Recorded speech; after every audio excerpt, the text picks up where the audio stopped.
Hey there, viewers, and welcome back to another repair show, or in this case, a maintenance show, courtesy of me, Avenger Link. That's me! And today we're going to do a transmission fluid and filter service on a 62TE automatic transmission. The patient in question is a 2013 Dodge Journey Crew Edition. As you can see, it's the 3.6 liter Pentastar. Just so you know, this should pretty much apply to all 62TE applications, you know, Dodge Journey / Fiat Freemont, Chrysler 200, Chrysler Town & Country, possibly the new Chrysler Pacifica, you know, the 2017 to present version, that is, not the older ones. Also the Dodge Grand Caravans, and anything else that I can't think of right now that uses the same transmission. So without further ado, as Voltar would say, you better sit back, strap on, and prepare yourselves for this transmission fluid job on my dad's Dodge Journey. Let's do it. Alrighty, we're going to remove this little beauty cover off the engine here. You just pull up and rip, like always. Now I'm going to try this time to remove just the entire airbox housing in one piece. Although you can remove it in like top half, bottom half. You got these 4 Phillips head screws, one here, one back here, one here, one here. They're all Phillips flathead, or you can use an 8mm socket. That's fine too. But speaking of 8mm sockets, we're going to remove this, or at least loosen this clamp here. It's 8mm socket or a flathead screwdriver. Let's do it. Should be good there. Gonna loosen this piece. I think that's the PCV hose that goes into the airbox. Now you just move back this hose. Next thing we're gonna do is remove this 10mm bolt here that secures the airbox to the frame, or at least what looks like the radiator support. And this time I legitimately have a solid 10mm socket.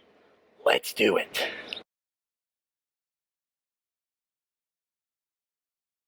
Of course, once you get to a certain point, you can just loosen the screw by hand. Boom. Next thing you'll do is remove this push pin right here. You'll just pry up on it with the panel remover like this. Slide it in here, push out, boom. You got one end, just hold that in your hand for now. Now you got the other end to deal with. Well, it fell on the ground. Don't let that happen to you. Next thing you'll do is push back on this little piece that goes over the air dam here. Now you got that freed. You should be able to free the rest of this from the car. Perfect. Alright. The next thing you want to do is you want to jack the vehicle up in the air. At least the front left side of the vehicle, I managed to squeeze under there to, you know, get to the pad and all that, so you can too, I suppose. Just make sure all the same that, you know, you got your parking brake set, your wheel chock set on both wheels. Make sure your load is square and secured. You can use ramps, drive-on lift, forearm lift, jacks and stands like I do. Just make sure your load is square and secured, because your safety does matter on my channel. Remember, as Taraz Cool would say, guys, safety is #1 priority. And it is here too. Okay, now you gotta remove some bolts from the transmission pin. They're all 8mm. Here, here, here. One there. Here, here, here, here, here, here, here, there. And that's pretty much it. That's pretty much from the start back here. Fair warning, I don't know if there's any like specific bolt configurations, like some holes are longer than others or whatever, but do keep that in mind. One thing's for sure, I don't see any provision, you know, where it's like a stud instead of a bolt. Like I said, it's 8mm. I'll try to squeeze in here to film this. I'm not making guarantees because it's already tight enough as it is. Let's do it. Okay, so you'll be happy to know that I did manage to squeeze my butt under the car to get all the bolts out. Be glad and enjoy.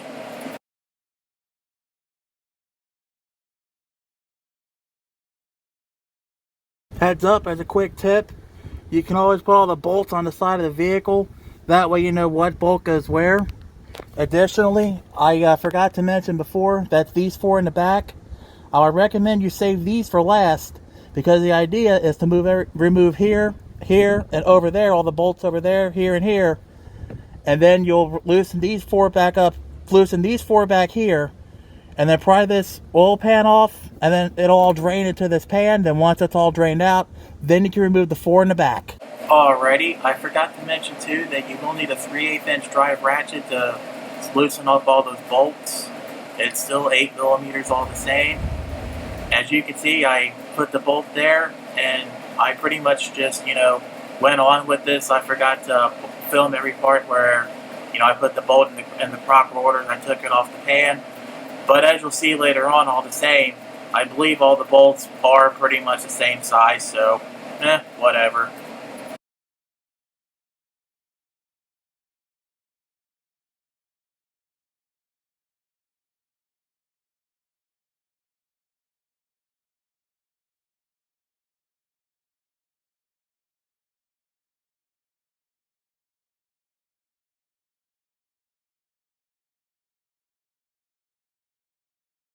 I think at this point it's all pretty much the same bolt size.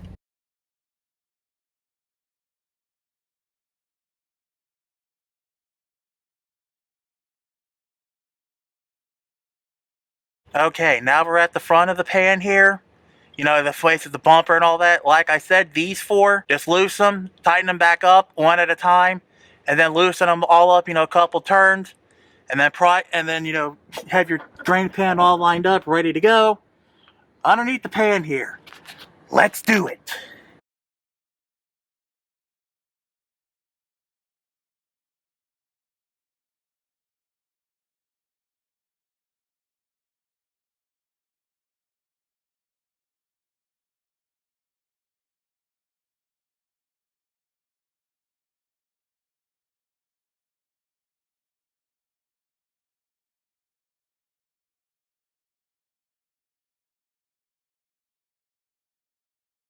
Okay, new plan.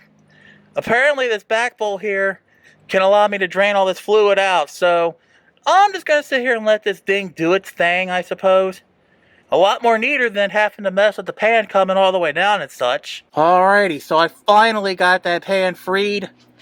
Da, da, da, da. Basically, if it's all RTV'd in there, which for what it's worth, that's how Chrysler mounts their transmission oil pans, you'll pretty much have to start your way small, like with the small little surgical knife. Like I said, I got like little knives, for suture removal. I kept using several of those, scraping away at it, the separation points, scrape, force it in, scrape.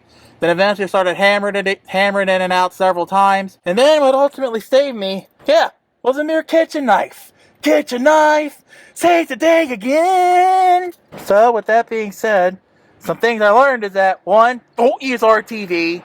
2, all the transmission bolts that mount the transmission oil pan to the transmission are the same. And 3, pretty much all you can do for right now is just scrape all the RTV off of the rating surface on the transmission oil pan and on the transmission itself. Now it's time to remove the transmission filter from the transmission. There are 2 Torx heads. There's one in the back here. There's one up here. And to help settle a debate, I found someone post on the Dodge Avenger forums on doing a transmission service. This is T25. So whoever you are, I'll edit your screen name in the video later on. But we got 2 T25 Torx heads to remove the transmission filter. Let's do it. And do make sure you save these bolts, please. That being said, we got one. Now I just gotta get the other lined up.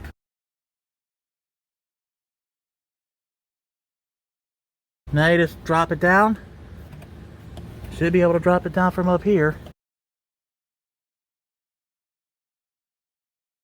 Perfect. Just wiggle it out, push it down, and as Taraz Cool would say, boom, there's your prize. Now reverse the removal of the filter is your installation. Preferably using a Mopar, not a sponsor. 6801855, A as in alpha, A as in alpha. Other than, the tool bag, this is pretty much what it looks like, people. So, just line it up back out there, put the little Torx heads back in. Torque spec is like 40 inch-pounds. Alrighty, I got my Felpro gasket. Not a sponsor, fit on the transmission oil pan. This is the part number for it if you want to look it up yourself. Now from here, you'll just hold in. For now, you just want to hold the pan up all the way up to where it mates. Start the bolts in by hand, and then you'll torque it. Alrighty, got all the bolts hand tightened in here. There they all are. and tighten. Now, the book says, you know, to tighten it to 105 inch-pounds or 8.75 foot-pounds. Again, that's inch-pounds, 105 inch-pounds, not foot-pounds. They didn't say to go into crisscross order, but personally, I would just torque it into crisscross order, you know, start inside, work your way out, you know, 1, 2, 3, 4, 5, 6, 7, 8, and then go like, say 9, 10, 11, 12. That way you're, you know, working from inside all the way out. After you get your gasket on, or if you're using RTV / Right Stuff / Chrysler Freemont to hold together your transmission oil pan to the transmission, you obviously want to give it a couple hours to a day for it to cure. But all the same, after it gets done curing, or if you use the gasket like I did, that's time to go fill up the transmission. As you can see, somewhere right around down here, I think it would help. I suppose it would help if I pulled off the little beauty cover off the motor here. But as you can see, it's down here where my thumb and finger is. I can just turn it, and as Taraz Cool would say, boom, there it is. Of course, you could also, you know, get a pliers like I did. Just so you know, I did a whole show on checking the transmission fluid level. So, you know, if you want to keep checking your transmission fluid when this is over, just to make sure you got the right amount, please watch that video. But in any case, you're going to stick the little funnel down here. Boom. Now you're probably asking me, what's with the airbox being back on here? Good question. It's mostly because I had to go put this thing back together. I just want to get this thing back on the road. And I forgot to, you know, film it without the airbox on. But all the same, you know, if you want to remove the airbox, great. It'll just give you extra room, that's all. Now with the funnel mounted in the hole, now it's time to throw some good old-fashioned ATF plus 4 in there. Ideally, you want at least 5 liters or 1.3 US gallons. You want to use, like I said, ATF plus 4 full synthetic. Got some Mopar here. Not a sponsor, as Erico would say. There's your part numbers right there. That's what I used to fill the transmission with. Like I said, it's 5 liters. The book, which is all data, you know, said something about filling it up to 4 quarts. But then again, somewhere else on said all data website, for a service fill is like 5.5 quarts. So yeah, make it that what you will. Now, like I said, I do have a show on checking the automatic transmission fluid level for a 62 TE transmission. I would advise you go watch that video when you're refilling the transmission. Also make sure you have some kind of suction on hand. That way, you know, when you run the car and drive around to check the fluid level, that way you can use the suction to get it like inbounds. Like say if you overfilled it a little bit, you know, you can suction a little out of it, and then, you know, it'll be back in bounds or whatever according to the book. But then again, if you get the Dorman, not a sponsor, special tool, you know, you can always get the charts and all that you'll need with the dipstick tool. So with that being said, after you get it all filled up and all squared away, you're pretty much good for another, say, 190,000, 100,000 miles or whatever. So that's pretty much it. That's how you drain and fill a Chrysler 62 TE automatic transmission, with the patient being a 2013 Dodge Journey Crew Edition with the Pentastar 3.6 liter variable valve timing, all-wheel drive. Now let's go wrap this video up, why don't we? Alright, 62 TE automatic transmission fluid and fill. Well, there's actually a lot more good information I can say here, so please stick around and watch this. First and foremost, with regards to the transmission oil pan that houses the filter, I have heard of transmission oil pans that's got the little drain bolt on there, so that way you can drain out the transmission fluid. It'll make your service a whole lot easier. I'm sorry I didn't film my little fight with the Chrysler Freemont that I had to fight with, because it would stick right on there. But eventually you will get it freed. I used one of those surgical suture removers, hammered it in there several times, and I used a kitchen knife to hammer into my little hole and then cut it out from there with a kitchen knife. Originally, this video was meant to show you guys how to do the transmission torque converter clutch solenoid, but unfortunately, you know, I just kept getting frustrated with it. It didn't fix my problem anyway, I'll admit. It was a lot of work, and the filming quality about that, you know, wasn't really on par to what I should be filming here.